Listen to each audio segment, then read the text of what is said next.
गुरु सुखराम जी महाराज ने धन्य हो। स्वामी जी श्री रामचरण जी महाराज ने धन्य हो। अनंत श्री स्वामी जी श्री रामचरण जी महाराज के ज्ञान स्वरूप भगवान ने धन्य हो। केवली भगवंता ने धन्य हो। जीवा तारण जहाज में धन्य हो। मोक्ष के मालिका ने धन्य हो। अनंत कोटि संतान धन्य हो। राम सभा में राम राम शरणो सतगुरु दयाल को मुख हृदय हरि नाम नित पद संगत साधु के आजीवन मुक्त सुख राम अणभे पद पर काश के दायक सतगुरु राम अनंत कोटि जन सहाय की काय करूं प्रणाम। सतगुरु कोय को शब्द मन कोई ले मान तो सहज होत है संत दास मुश्किल सुआसान। भक्ति भक्त भगवंत गुरु चतुर नाम बबुरे जिनके पद रज परस नासत विघ्न सब धरती कागद करम सब वन कलम कटाय सात समुद्र शाही सतगुरु गुण लिख्यात जाय। राम राम राम राम राम। परमात्मा के पावन चरणों में प्रणाम। राम स्वामी रामचरण महाराज की 98 ग्रंथ विश्वास बोध का 21वां प्रकरण चल रहा है। महाराज रेखता में फरमा रहे, जिज्ञासा जानियो मान में कहते हूँ, सीप के स्वाति चित एक आशा। चंद चकोर अरु मोर गण चाहे है, गाये है वेद पुराण दासा। इसे ही दास एक आश गुरु राम की, राम अरु जन तन एक आही। राम ही चरण गुरु सबद कुर जगति, इंद जू दास निज पोख माई। हमारा जिज्ञासा की बात बता रहे हैं कि जिज्ञासा कैसी होनी चाहिए, लगन कैसी होनी चाहिए, चेष्टा कैसी होनी चाहिए राम नाम के सुमरन की, भजन की। जिज्ञासा जानियो मान में कहत, मैं जो बात अब बता रहा हूं उसे मानो, समझो और समझकर जैसी जिज्ञासा का दृष्टांत मैं दे रहा हूं वैसी जिज्ञासा अपने अंदर भी उपाय। यदि वैसी जिज्ञासा अपने अंदर आ गई तो परमात्मा मिलने में देरी नहीं लगेगी, तुरंत मिल जाएगी। लेकिन जिज्ञासा की कमी की वजह से परमात्मा मिलने में देरी होती है। तो जिज्ञासा जानियो मान में कहत हूँ, सीप के स्वाति चित एक आशा। सीप का चित्र हमेशा स्वाति नक्षत्र की बूंद में लगा है। सीप रहती तो समुद्र में, खारे पानी, लेकिन उसका चित्त उसका चेता हमेशा स्वाति नक्षत्र की मीठी बूंद को पाने में लगता। सीप की ऐसी आशा, तो ऐसी आशा के कारण सीप अपने अंदर मोती उपा लेती, मोती निपस जाते जो अमोलक होती। यदि ऐसी आशा नहीं हो सीप की तो मोती नहीं निकलते। इसी प्रकार से महाराज फरमा रहे हैं कि अपन इस खारे समुद्र में रहते हैं, खारे संसार सागर में रहते हैं, लेकिन अपने को आशा राम जी के आनंद की प्राप्त करनी है, कि राम जी का आनंद हम मिले, ऐसी आशा रखें। खारे समुद्र में भले रह रहे हैं, खारे संसार में भले रह रहे हैं, लेकिन खारे समुद्र खारे संसार की तरफ चित्त नहीं, चेता नहीं, ध्यान नहीं, परवाह नहीं। ध्यान है, चित्त है,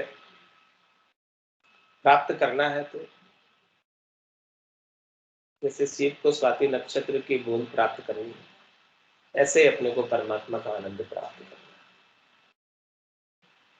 जिससे ये मिनखा जन्म सफल हो जाए, सार्थक हो जाए और ये हमेशा हमेशा के लिए परमात्मा पद को प्राप्त करना। ऐसा चित्त हो गया, ऐसी जिज्ञासा होगी, ऐसी लगन होगी। ये महाराज ने सीप का और स्वाति नक्षत्र की बूंद का दृष्टांत दिया।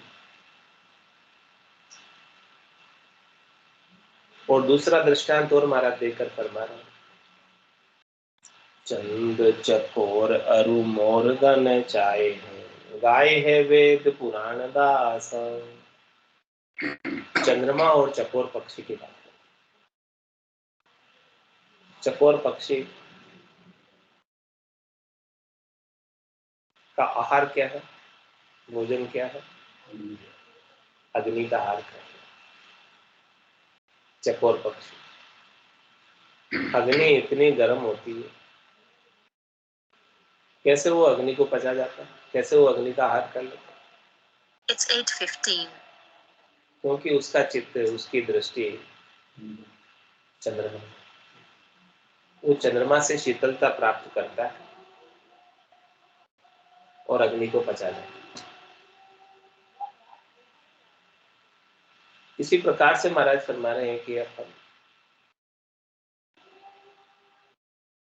इस संसार के अंदर, जिसमें तीनों प्रकार के ताप, तीनों प्रकार की अग्नि, आदि व्याधि उपाधि, शरीर के ताप, मन के ताप, आत्मा के ताप, इन सब तापों को कैसे पचाएं? ये ताप तो बहुत दुखी कर रहे हैं, शरीर से भी दुखी है, मन से भी दुखी है, आत्मा से भी दुखी है, सब तरफ से दुखी है। तीन ताप में सब जुग बन दिया, कोई नहीं छूटन आ रहा। इन तीनों तापों में, आदि व्याधि उपाधि, शरीर के ताप, मन के ताप, आत्मा के ताप में पूरा संसार बंधा हुआ, कोई छूट नहीं पा रहा। कौन छूट सकता है? जिसने अपने चित्त की वृत्ति को संसार से हटाकर परमात्मा में लगा और परमात्मा के नाम और निज नाम से शीतलता प्राप्त कर, जिसको भीतर में शीतलता मिल गई, उसको बाहर के ताप सता नहीं सकते, दुखी नहीं कर सकते, व्यथित नहीं कर सकते, परेशान नहीं कर सकते, क्योंकि भीतर में तो भरपूर शीतलता है और वो शीतलता डायरेक्ट राम जी से प्राप्त हो रही। जिस प्रकार से चकोर पक्षी को शीतलता चंद्रमा से प्राप्त होती, ऐसे ही शीतलता राम जी से साधना करने वाले, भक्ति करने वाले जन को प्राप्त होती। बंद कर दो गेट, जोर से दो। ठीक है।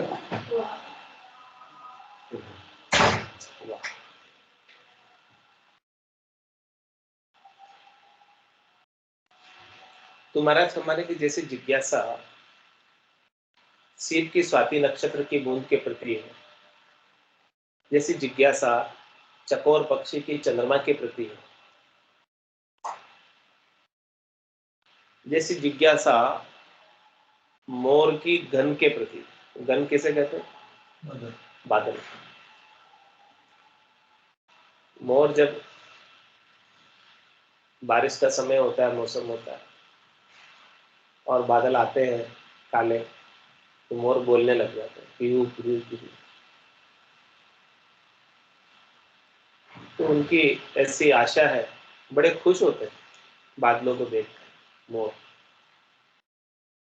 और खुश होकर नाचते हैं, बोलते हैं, सब बातें करते हैं।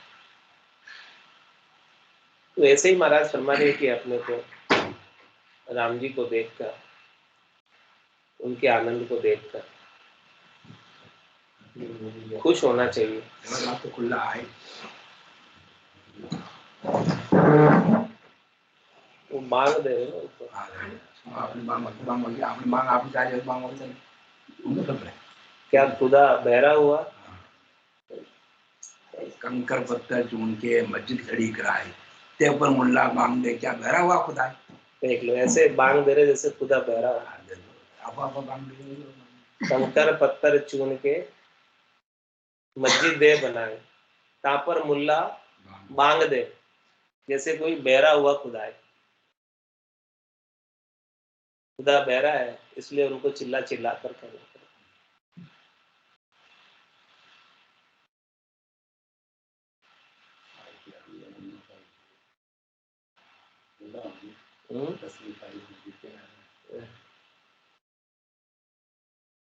तो ऐसी बात है महाराज, कह रहे हैं कि वो परमात्मा तो बहरा नहीं है, सुनता है, लेकिन भीतर की आवाज होनी चाहिए, आर्त भाव की आवाज होनी चाहिए, पुकार होनी चाहिए भीतर से। तेज तेज चिल्लाने से, तेज तेज बोलने से कुछ होने वाला नहीं। जिज्ञासा जानियो मान में कहतूं, सीप के स्वाति चित्त एक आशा, चंद चकोर और मोर घन चाहिए। मोर को क्या चाहिए? बादल चाहिए, घन चाहिए, और वो भी काले, जिसके अंदर पानी भरा हो, करके अमृत भरा हो। इसी प्रकार से साधना करने वाले जन को राम जी के नाम का अमृत चाहिए। वो राम जी के नाम को अमृत को पाने के लिए जैसे मोर पीहू पीहू करता है, साधना करने वाला जन राम राम करता, रटता रटता भयो मिठास, हरस भयो आयो विश्वास।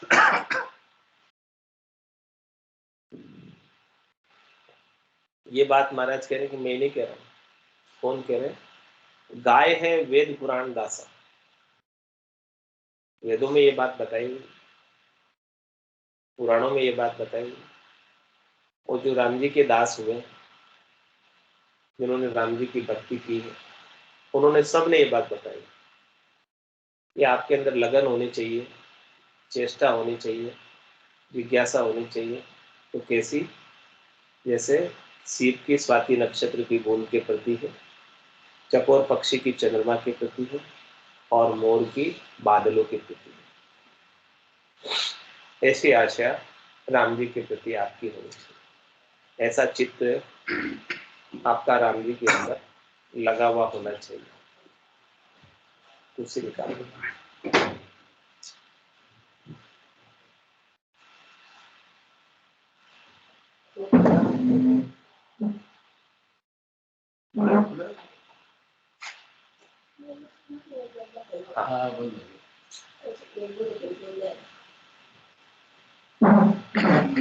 ऐसी ही दास एक आश गरु राम की, राम अरु जन तन एक आई। क्या कह रहे? ऐसी ही दास एक आश गरु राम, जो भक्ति करने वाला जन है, राम जी का दास है, उसको भी आशा ऐसे ही रखनी चाहिए। किससे? गरु राम की और राम अरु जन तन एक आए, सदगुरु से और राम जी से, दोनों के प्रति भाव उनका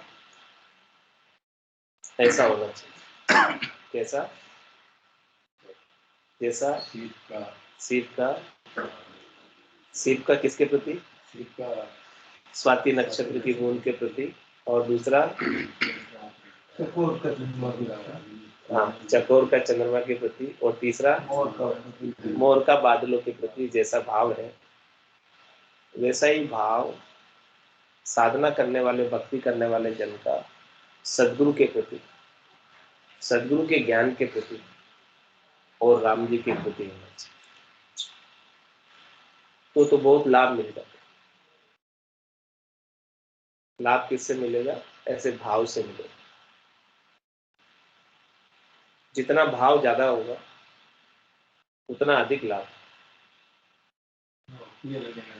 हाँ, भाव ज्यादा होने से लाभ अधिक हो जाता है। व्यापार में भी सब जानते हैं, भाव ज्यादा होते तो क्या है? अधिक लाभ होता है। भाव कम होते तो नुकसान हो जाता। ऐसे ही महाराज स्वयं भक्ति में भी यदि आपके भाव ज्यादा है, अच्छे भाव है, तो आपको लाभ अधिक मिलेगा। लेकिन है तो भाव है ना। है तो भाव है। भाव तो भाव ही, चाहे बाजार भाव हो चाहे भक्ति भाव हो। बाजार भाव भी ज्यादा होते हैं तो व्यापारी को लाभ होता है, और भक्ति भाव ज्यादा होता तो साधना करने वाले जन को लाभ होता है। भाव ज्यादा हो, चीज भी अच्छी लगे। चीज भी अच्छी लगे। शेडी बताए लसन उधर आ गया। तो ये से महाराज कह रहे हैं कि ऐसा भाव सदगुरु के ज्ञान के प्रति होना चाहिए और राम जी के प्रति होना चाहिए। और दूसरा क्या भाव होना चाहिए? जन तन एक आए, राम अरु जन तन एक आए। क्या करो? राम जी और सदगुरु यानी भक्ति करने वाले जन का तन एक ही। सदगुरु में के तन में और राम जी में कोई अंतर नहीं। राम जी स्वयं सदगुरु के रूप में इस धराधाम पर अवतरित हुए, अवतार लेकर आए और नित्य अवतार के रूप में। सदगुरु नहीं आते या सदगुरु के रूप में राम जी नहीं आते तो अपने को ऐसा ज्ञान कौन बताते, ऐसा भेद कौन बताते? और ऐसा भेद नहीं मिलता तो अपन कैसे जाते राम जी के पास? गुरु गोविंद दोनों खड़िया, कांके लागू पाए, बलिहारी गुरु आपने जो गोविंद दिया बताए। तो बलिहारी किसकी है? प्रथम वंदन गुरुदेव जिन दिया नाम तत्सा, द्वितीय वंदन राम जी जिन मेटिया भरम पिता, तृतीय वंदन सब संत जन अनंत कोटि जन सा, ताकि पदरस परसता हंस उतर जाए पार। तो सबसे पहले वंदना किसकी है? गुरुदेव। दूसरी वंदना किसकी है? राम। इसीलिए महाराज कह रहे हैं कि देखो, राम और जनतन एक आए, उनमें भेद मत समझो, सदगुरु को मनुष्य मत समझो। अपन ये गलती कर लेते हैं, भूल कर लेते हैं कि सदगुरु सामान्य मनुष्य, वो सामान्य मनुष्य नहीं है। वो तो स्वयं राम जी है। राम जी सदगुरु के रूप में अवतरित होकर आए और उनकी वाणी भगवत वचन है, भगवान के ही वचन है। उन्होंने कोई सोच के विचार के थोड़ी लिखी है वाणी। जो सदगुरु अपने मुखारबिंद से वाणी कहते हैं, वो तो भगवान उनको प्रेरणा देते हैं। भगवान जो अंदर से बोलते हैं वही तो बोलते हैं, दूसरी बात थोड़ी बोलते हैं। तो उनकी वाणी भगवत वचन है और एकदम सत्य है, उसमें कोई दोहराई वाली बात नहीं। तो उसके अंदर कोई अंतर रखे, अविश्वास करे तो महाराज फरमा रहे कृपा नहीं बनती। केश बराबर आतरो, जयंत राखे कुल, तो या कृपा ना बने, ऐसी कुदरत। सदगुरु के वचनों को, अणमेर के वचन है, अगम देश के वचन, इन वचनों में कोई केश बराबर आतरा भी रखे, यानी थोड़ा सा भी अंतर रखे, या विश्वास रखे, भरोसा नहीं करे, नैचा नहीं करे, प्रतीति नहीं करे, दृढ़ता नहीं उपाय, तो महाराज फरमा रहे हैं कि ज्ञान की कृपा उनके ऊपर नहीं होती।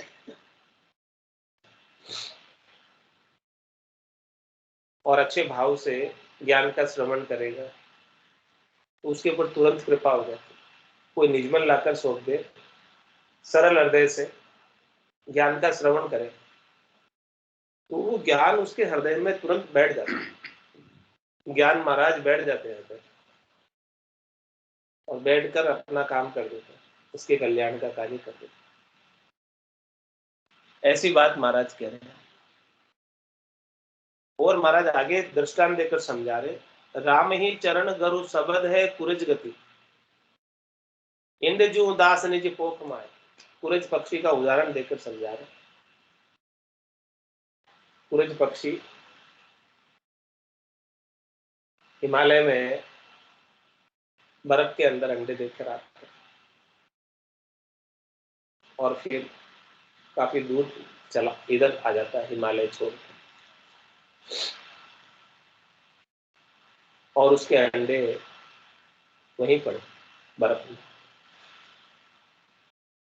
लेकिन उसकी सुरता, उसका ध्यान, उसकी दृष्टि उन अंडों पर जहां वो अंडे देकर आए।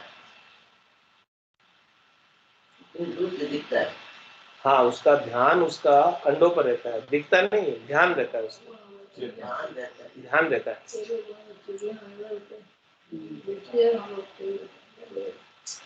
उसका ध्यान अंडों पे रहता है, और जिस अंडे को कुरज पक्षी भूल जाता है वो अंडा खराब हो जाता है, और जो अंडे उसके ध्यान में रहते हैं वो अंडे पक जाते हैं।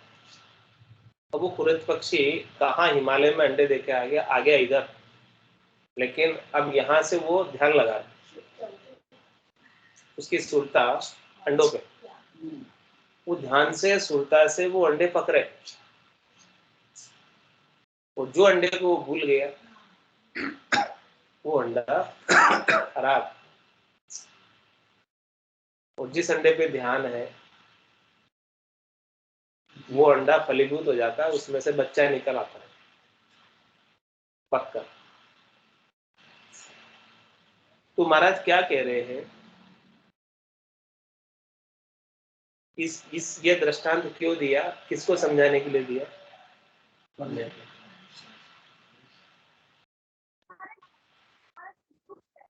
राम ही चरण गरु सबद है कुरज गति। सदगुरु की जो सबद है वो कुरज पक्षी की तरह है।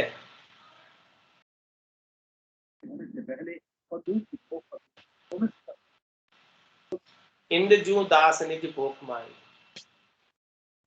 दास कौन है? भक्ति करने वाले जन अपने जैसे।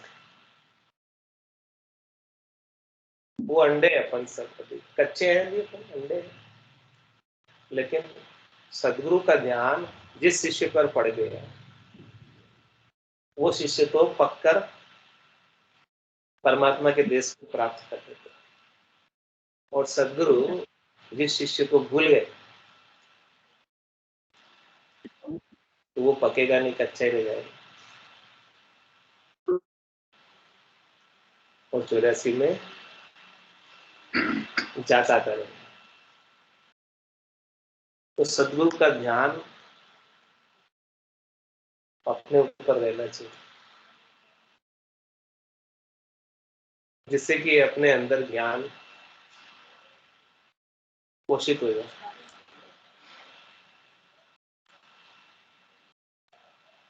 ये बात महाराज सूरज पक्षी का और अंडों का दृष्टांत देकर अपने को समझा रहे।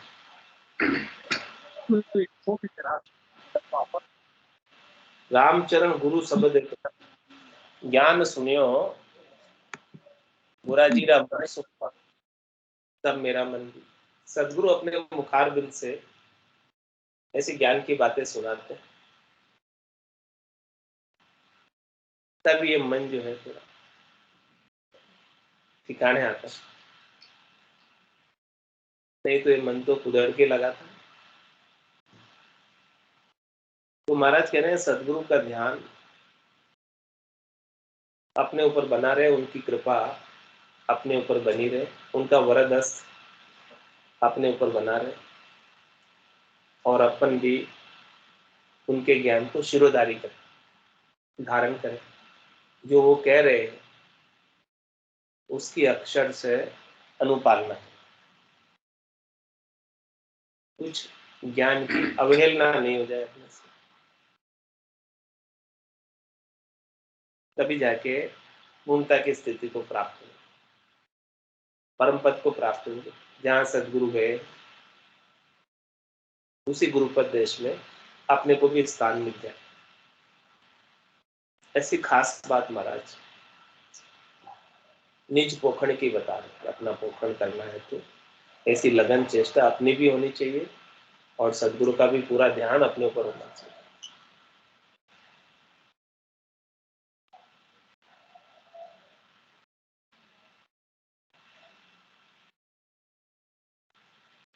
कुंडलिया में महाराज हमारे सूरज उड़े ऊंची चढ़े, बोले सबद निवास, पोख पाए इंडा बदे, यूं जन जिज्ञासी दास।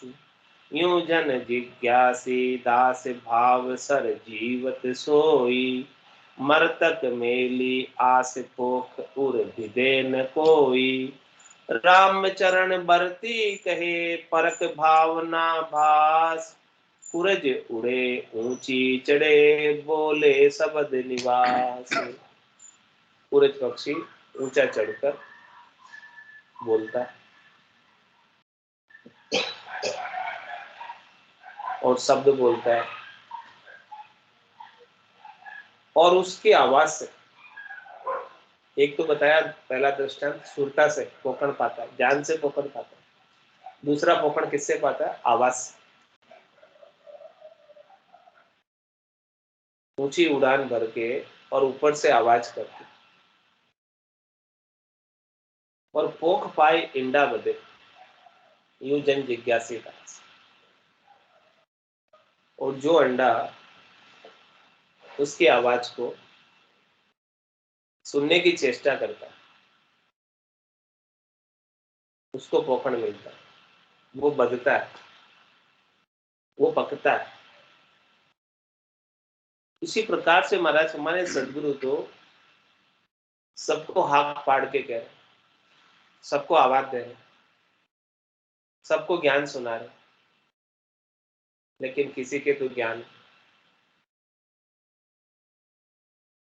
हृदय में बैठ जाता, किसी को ज्ञान समझ में नहीं आता। क्या कारण है इसके पीछे? तो महाराज फरमाने कि जो पोख पाए इंडा बदे, यू जन जिज्ञासी दास। जो भक्ति करने वाला जन जिज्ञासी है, जो सदगुरु का दास जिज्ञासी है, लगन है जिसमें ज्ञान को सुनने की, वो तो पोखण को पा लेता। जो जन जिज्ञासी दास, भाव सर जीवत सोई। जिसका भाव होता है ज्ञान को श्रवण करने का, जिस अंडे का भाव होता है सूरज पक्षी की आवाज को सुनने का, वो तो जीवित रहता है। मरतक मेली आस, पोख उर विदे न कोई। और जिसके गट के भीतर मेली आस हो, शरीर संसार के सुखों की इच्छा हो, इंद्रियों वस्तुओं के सुखों की इच्छा हो, उसका ध्यान सदगुरु के ज्ञान में लगता ही नहीं। उसका चेता ज्ञान में लगता ही नहीं, उनका चेता तो सुखों में जाता है। तो महाराज फरमाने कि वो मृतक मेली आस पोकुर विदे न। इस प्रकार से वो अंडा मरा हुआ है, उसमें अब वो सुनता नहीं, जीव नहीं है उसमें कुछ।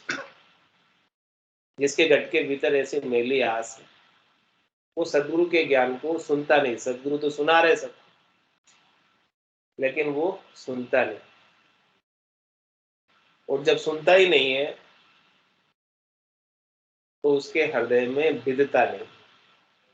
पहले सुने कानों से तो हृदय में विदे, अब सुने ही नहीं तो कहां से विदेगा।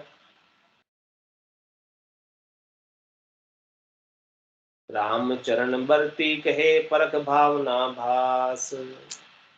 महाराज कह रहे कि मैं ऐसे ही नहीं कह रहा हूँ, सुनी सुनाई बात नहीं, ये बात मेरे स्वयं के भरती है, वो बात मैं कह रहा हूँ। इसीलिए तू भावना के आभास को परख। सब जगह ईश्वर रूप है, भलो बुरो नहीं कोई, झांकी जैसी भावना जैसो ही फल हो। सबको फल अपनी भावना के अनुसार मिलता है, भावों के अनुसार मिलता है। लाभ जिसका भाव अच्छा है, उत्तम भाव है, श्रेष्ठ भाव है, उसको अधिक लाभ मिलता है। जिसके भाव अच्छे नहीं है उसको लाभ नहीं मिलता, नुकसान मिलता।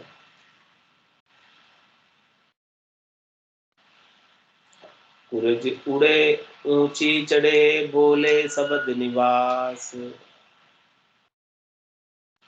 अंबुज बासो अंबु में आशो अरक आकाश। उदय भया बिकसे कमल अंतर लगन हुलास, अंतर लगन हुलास जानियो जन जिज्ञासी। जन हृदय रहे समाये दूरी सो निकट निवासी। राम चरण सुध भावना सदा सन्मुखा दास। अंबुज बासो अंबु में आशो अरक आकाश। और आगे महाराज दृष्टांत देकर समझा है।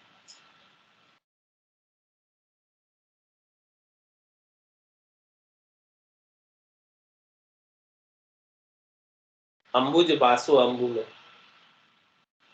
किसको कहते हैं अंबुज? कमल। कमल। और अंबु किसे कहते हैं? पानी। पानी। कमल का बास कहाँ होता है? पानी में। कमल कहाँ रहता है? पानी में। ठीक है। और आशो अरक आकाश, उस कमल की आशा कहाँ लगी होती है? आकाश में। और आकाश में भी किसके ऊपर होती है?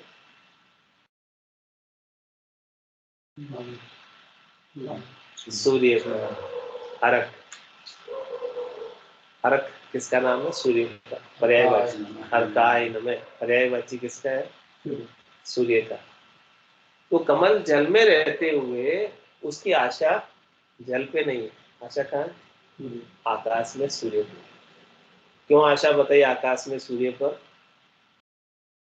कि उदय भया बिकसे कमल, जैसे सूर्य उदय होता है कमल खिल जाता है। सूर्य के उदय होते और सूर्य के ढलते ही कमल बंद हो जाता है। देखो कैसी उसकी आशा, रहता पानी में है और आशा कहाँ लगा। ऐसे ही अपन रहते हैं इस भव सागर में और अपनी आशा कहाँ होनी चाहिए? परमात्मा। जैसे ही परमात्मा के दर्शन पावे, आनंद पावे, नाम सुमरन करें, भक्ति करने वाले, साधना करने वाले जन दिखे, सत्संग चर्चा दिखे, ज्ञान चर्चा दिखे, तो अपना चेहरा कैसा खिल जाता है। ऐसे देखकर जिस प्रकार से कमल खिल जाता है, ऐसे ही भगवान के भक्तों को, प्रेमी जनों को, भगवान को, संतों को देखकर अपना भी चेहरा कमल की तरह खिल जाता है। तो अंबुज बासो अंबु में आशो अरक आकाश। उदय भया बिकसे कमल अंतर लगन हुलास। जैसे सूर्य उदय होता है, कमल खिल जाता है, विकसित हो जाता है, और उसके भीतर में कैसी लगन है सूर्य के प्रति, कैसा उल्लास है, उल्लास है कैसा, उसको बहुत आनंद आता है सूर्य के आते ही, उगते ही खिल जाता है। अंतर लगन हुलास जानियो जन जिज्ञासी। इस प्रकार से महाराज फरमा रहे हैं कि जिज्ञासी जन है, उसको भी ऐसा चेहरा उनका खिल जाना चाहिए, इस प्रकार से कमल खिल जाता है। सदगुरु जब ज्ञान का सूर्य उदय करते हैं,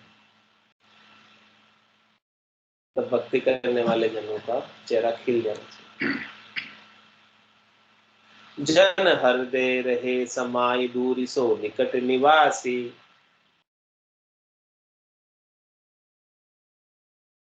महाराज फरमा रहे हैं कि जो संत सदगुरु केवली भगवंत है, वो भी आपके हृदय में समाये रहते हैं। यानी उनके ज्ञान को सुनकर, उनकी बात को सुनकर आपके हृदय में उल्लास होता है, आनंद होता है। तो भले वो आपसे लाखों हजारों कोसों किलोमीटर दूर हो, लेकिन वो आपके एकदम नजदीक है, दूर नहीं है आपसे। जिनकी बात को सुनकर आप प्रसन्न हो जाते हो, आनंदित हो जाते हो, भले वो कितने दूर हो आपसे। दूर नहीं है, दूरियां सब खत्म है, नजदीक है वो आपके एकदम। ऐसी कृपया रामचरण शुद्ध भावना सदा सन्मुखा दास। इस प्रकार से महाराज फरमा रहे हैं कि जिस दास की भावना ऐसी, लगन ऐसी, चेष्टा ऐसी, जैसे कमल की सूर्य से है, तो वो हमेशा सन्मुख रहता है, भले वो कितना ही दूर हो। उसकी दूरियां, सूरज कितना दूर है कमल से, लाखों किलोमीटर दूर है। लाखों किलोमीटर दूर होने के बावजूद भी उसके आते ही कमल खिल जाता है, वो एकदम पास, दूर का है। ठीक हो रहा है।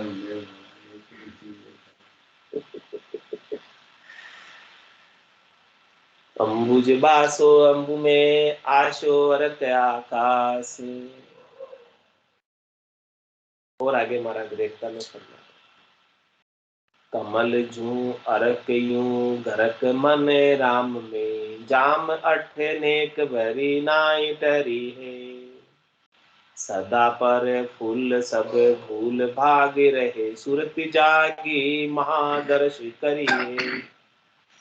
यही धरी आस उपास गाढ़ो गयो, लोभ अरु कामना कुबुद्धि डूमरे।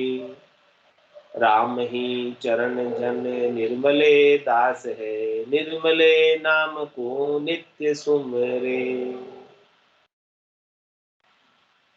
कह रहे महाराज, कमल जू अरक यूं गरक मन राम। जिस प्रकार से कमल का अरक में यानी सूर्य में मन लगा रहता, सूर्य के आने से कमल खिल जाता है, ऐसे ही महाराज फरमाने कि आपका मन राम जी में गरक रहना चाहिए। राम जी के नाम के सुमरन से आपका मन खुश होना चाहिए, उनकी कथा से, उनके गुणानुवाद से, नाम की महिमा से बहुत खुशी मिलनी चाहिए, बहुत आनंद प्राप्त होना चाहिए। कमल जू अरक यूं गरक मन राम में, राम में गरक रहे। जाम अठ नेक भरी नाई टरी है। कितने समय तक गरक रहे? जाम अठ, आठवीं याम। आठवीं याम यानी कितने घंटे हो गए? 24 घंटे।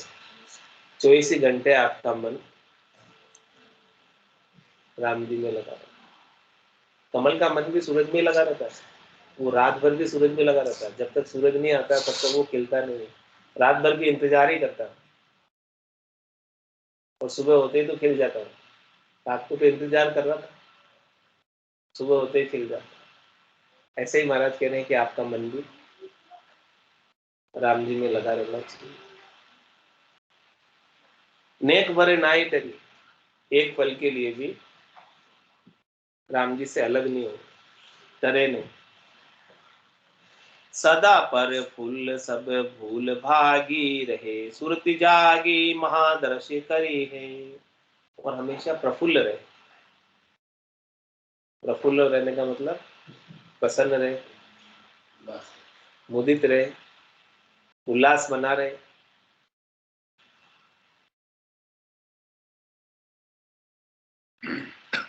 सदा दिवाली संत दास, आठों पोर आनंद। संतों की क्या है, हमेशा ही दिवाली, आठों पोर आनंद, प्रफुल्ल रहते हैं हमेशा। गृहस्थियों को तो दिवाली कभी कभी आती है, साल में एक बार आती है, और संतों के ऐसे भजन करने वाले जनों के रोज ही दिवाली, हमेशा ही दिवाली, हमेशा ही प्रफुल्ल रहते हैं, हमेशा ही खुश रहते हैं।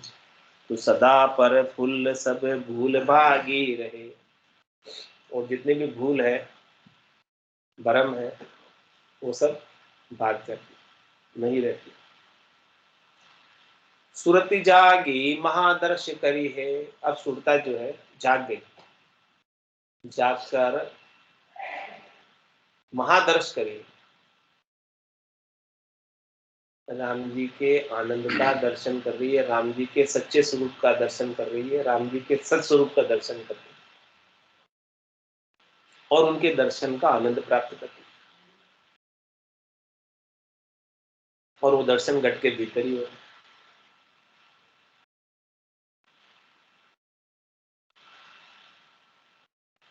यही धरी आस उपपास गाढ़ो गयो, ऐसी आशा धरकर उपासना में गाढ़ा रहता है। आशा एक राम जी से, दूसरी आशा छोड़ दो। नाता एक राम जी से, दूसरा नाता तोड़ दो। नाता क्या है अपना? हे नाथ, मैं आपका हूं और आप मेरे, बस यही नाता है, दूसरा और कोई नाता नहीं। बाकी सब नाते, बाकी सब रिश्ते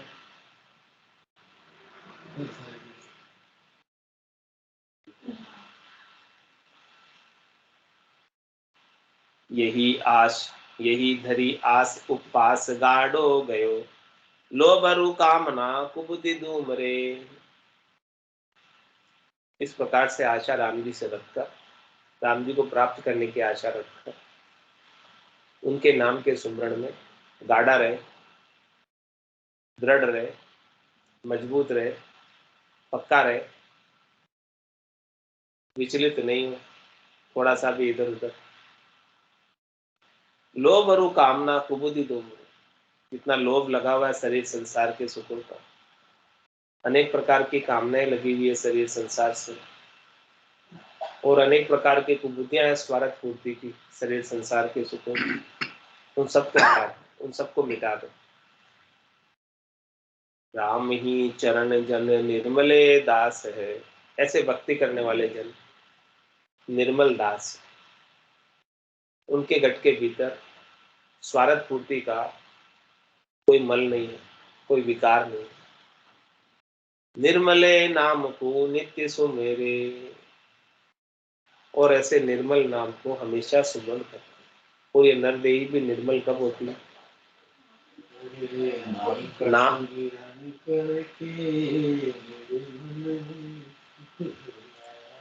नाम का सुमरण करने से निर्मल होती है। नाम लिया निर्मल नरदेही, जो राम जी का नाम लेते हैं उनकी देही भी निर्मल हो जाती है, दिव्य हो जाती है।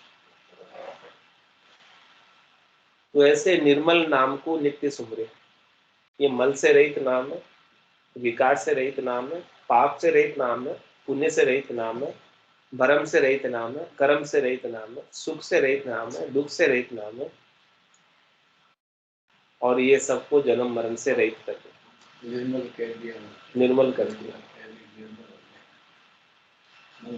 सुमिरे निर्मल नाम कूजे निर्मल निज दास, रहनी बाकी निर्मली निर्मल आश उपास, निर्मल आस उपास कामना तजा कुबाणी, सजा ज्ञान बेराग मुक्ति की झुक्ति पिछाणी, राम चरण जिनके सदा आनंद उदय निवास, सुमरे निर्मल नाम कूजे निर्मल निज दास। महाराज फरमाने की जो निर्मल दास है, निज दास है, परमात्मा के खास दास है, मुख्य दास है, वो हमेशा राम जी के निर्मल नाम का सुमरन करते हैं, जो पाप और पुण्य से रहित है, भरम और कर्म से रहित। पाप पुण्य दुनिया सु न्यारा, भरम कर्म दुनिया सु न्यारा, जहां सु रहो लिवलाई, कै सुखराम राम बिन जग में सभी कर्म कर। तो सुमरे निर्मल नाम को जे निर्मल निज दास, जो निज दास है, निर्मल है, वो निर्मल नाम को, राम जी के नाम का सुमरण करते हैं। रहणी वाणी निर्मल, उनकी रहणी सहणी, उनके मुखारबिंद की वाणी सब निर्मल, और निर्मल आस उपास, उनकी आशा भी निर्मल है और उनकी उपासना भी निर्मल है।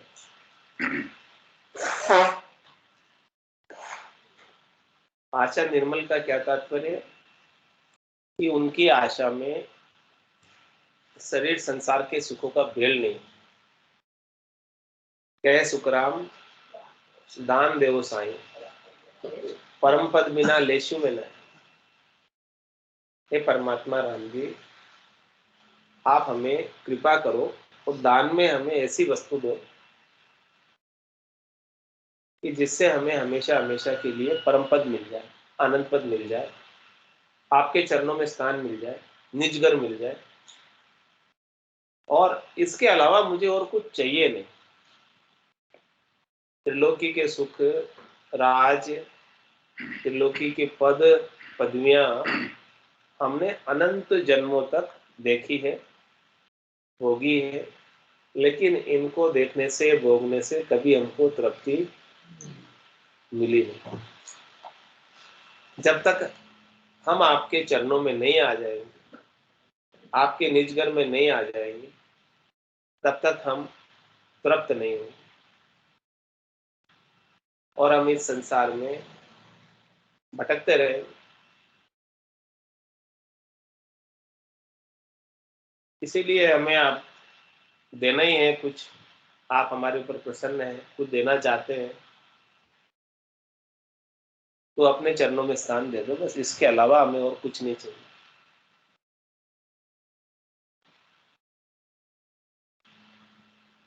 निर्मल आस उपास कामना तजा कुबाणी, इस प्रकार की निर्मल आस को लेकर, और उपासना भी निर्मल ऐसी कि जिसमें कोई चाहना नहीं। राम जी के नाम को, सुमरन को करके यदि अपन उनसे कुछ मांगते हैं, चाहते हैं, तो वो तो क्या पदवी हो गई, भिखारी की पदवी हो गई, मांगने वाले की पदवी हो गई, दास की पदवी तो नहीं रही। तो सारी कामना को छोड़कर नाम का सुमरन, निष्काम होकर, और तजा कुबाणी, कुबाणी यानी खोटी बाणी, निष्ठ वाणी, खोटी वाणी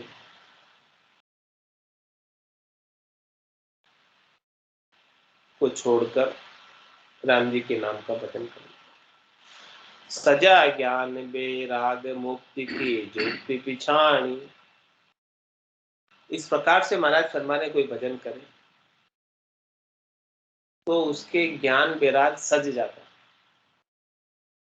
ज्ञान वैराग फलीभूत हो जाता है, ज्ञान वैराग का लाभ प्राप्त होने लगता है, उसकी रीत उनके घट में बनने लगती है। ज्ञान वैराग की रीत क्या है?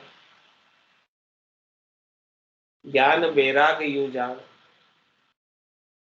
पिंड ब्रह्मण सु न्यारा, श्वासों का नहीं काम, जीव का कौन विचारा, सुनत मस्त हो ही जाए, ब्रह्म आपो छिटकावे, शुभ अशुभ की चाय, निकट नेड़ी नहीं आवे, सुखराम ज्ञान वैराग का ये लक्षण कहो तो, हद बेहद को जीत कर परम पद ले।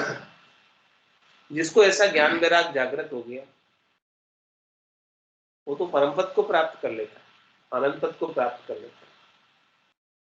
ये पिंड से अलग कर देता है, शरीर से अलग कर देता है, शरीर संसार के सुखों से अलग कर देता है, ब्रह्मांड से अलग कर देता है, पूरे संसार से अलग, प्रवृत्ति पसारे से अलग कर देता है, श्वासों का नहीं काम, श्वासों से अलग कर देता है, जीव का कौन विचार, तो सुनत मस्त हो गया। इस ज्ञान वैराग की ध्वनि को, ध्वन्यात्मक शब्द को सुनते सुनते मस्त रहता है, मगन रहता है, गरक रहता है, गरकाब रहता है, कुछ भी नहीं कहता, और ब्रह्म आपो चिटका, अपने आप को भी भूल जाता है, अपने वजूद को भूल जाता है, अपने अभिमान को भूल जाता है, स्वाभिमान को भूल जाता है, सब कुछ भूल जाता है, और शुभ शुभ की चाय निकट नेड़ी, अशुभ तो करता ही नहीं है, अब शुभ करने की इच्छा भी नहीं रहेगी। अब तो शुभ और अशुभ दोनों से अलग होकर राम जी के नाम का भजन करें। शुभ और अशुभ तो दोनों करनी और क्रिया में है, और शुभ और अशुभ का तो बंधन है, और इस बंधन को भोगने के लिए फिर से शरीर ढलना पड़ता है, तो अब उसे फिर से शरीर ढलने की आवश्यकता नहीं है, ज्ञान वैराग जागृत हो गया। तो शुभ अशुभ की चाय निकट नेड़ी नहीं आए, सुखराम ज्ञान वैराग का ये लक्षण कहूं तो, और हद बेहद को जीत कर परम पद में, हद यानी माता का देश माया, बेहद यानी पिता का देश ब्रह्म को, माया और ब्रह्म को जीतकर, कुल को जीतकर, परिवार को जीतकर गुरुपद देश का वासी हो जाता है हमेशा हमेशा की।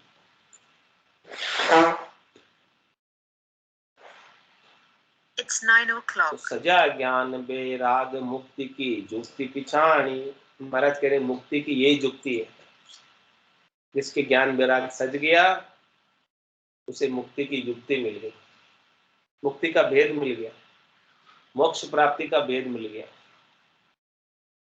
रामचरण जिनके सदा आनंद उदय निवास, जिनको मुक्ति की युक्ति मिल गई उनके तो घट के भीतर आनंद उदय हो जाता है, आनंद जागृत हो जाता है, आनंद बना रहता है एक शरीर का, और वो इस आनंद में निवास करता है, आनंद में रमा रहता है, आनंद में गरक रहता है, गरकाव रहता है। सुमरे निर्मल नाम पूजे निर्मल निजदास, ऐसे निर्मल निजदास ऐसे निर्मल नाम को सुमरण करते हैं, उनके घट के भीतर निश्चित रूप से आनंद भर आता है, और आनंद में वो गरक करता डूबा रहता है, रोते लगाता है। आज की सत्संग चर्चा का समय एक पूर्ण होता है, वाणी को विराम देते हुए बोलो राम सतगुरु देव जी महाराज, परम दयाल सतगुरु सुखराम जी महाराज, स्वामी जी श्री रामचरण जी महाराज,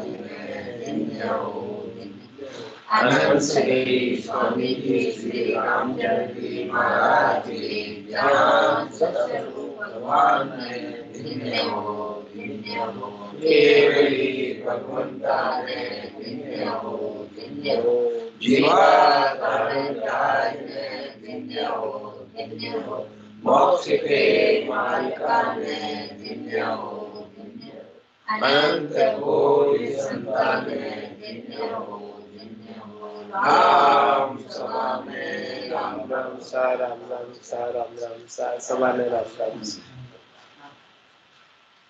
जोर से जाती है।